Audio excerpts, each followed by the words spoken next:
In The Seed of Soul of Gary Sukov, it says there that choice is the engine of our evolution. And yes, I could not agree more. And relative to that is a clear expressed language in the law of personal growth and development that our choices create the direction to where we are set to sail. And so, like any law there is, it is non-negotiable. Now, no matter how structured you are, no matter how educated and business-like everyone is, our choices in everyday life would always vary because the mind is constantly processing the world around it. In essence, the world is the extension of the mind.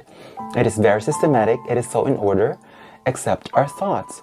While it's true that the brain in action is called the mind, then it does make sense that every day becomes a non-stop barrage of thoughts. Every day becomes a non-stop barrage of questions, calculations, and observation, and that delays and prevents us from living the best life. However, once the four dimensions of who you are, like your body, your mind, your emotions, and your fundamental life energy are so aligned in one direction, then everything you wish for happens, even without the absolute minimum of your efforts. And I know it's a cliche at this point to say that most of the important things you've learned in life, you don't learn them in school.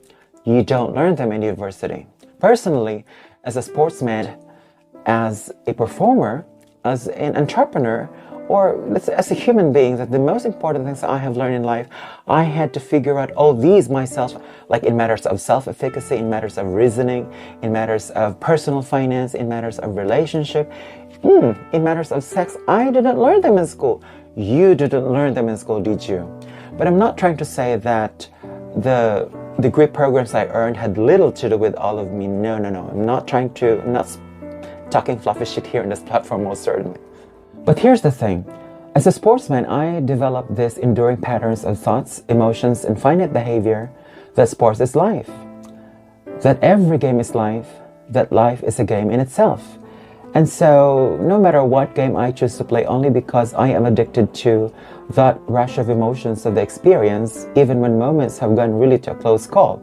Or I choose to play this game only because I'm wanting to have a whole different life to play.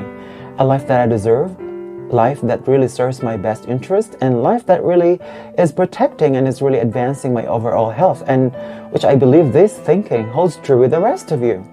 And quite honestly, we face different games every single day in our lives. In fact, there are tons of them to play.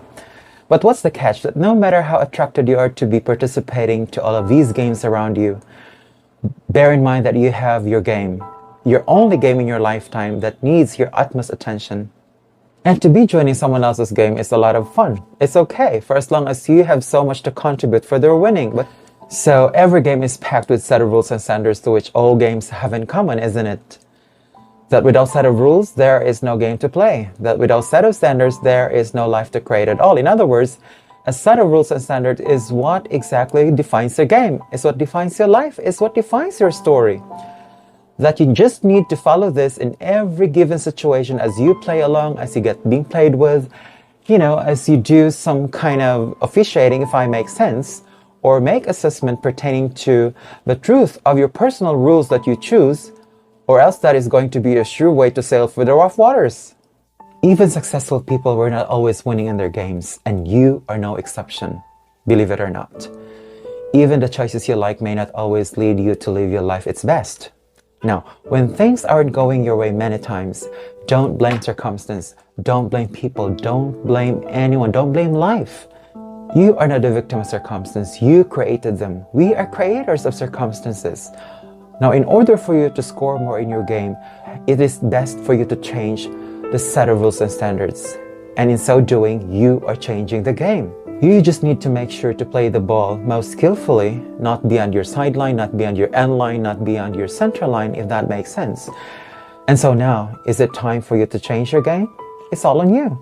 Changing the rules of the game doesn't mean to say that you didn't play enough, only because you want to play better.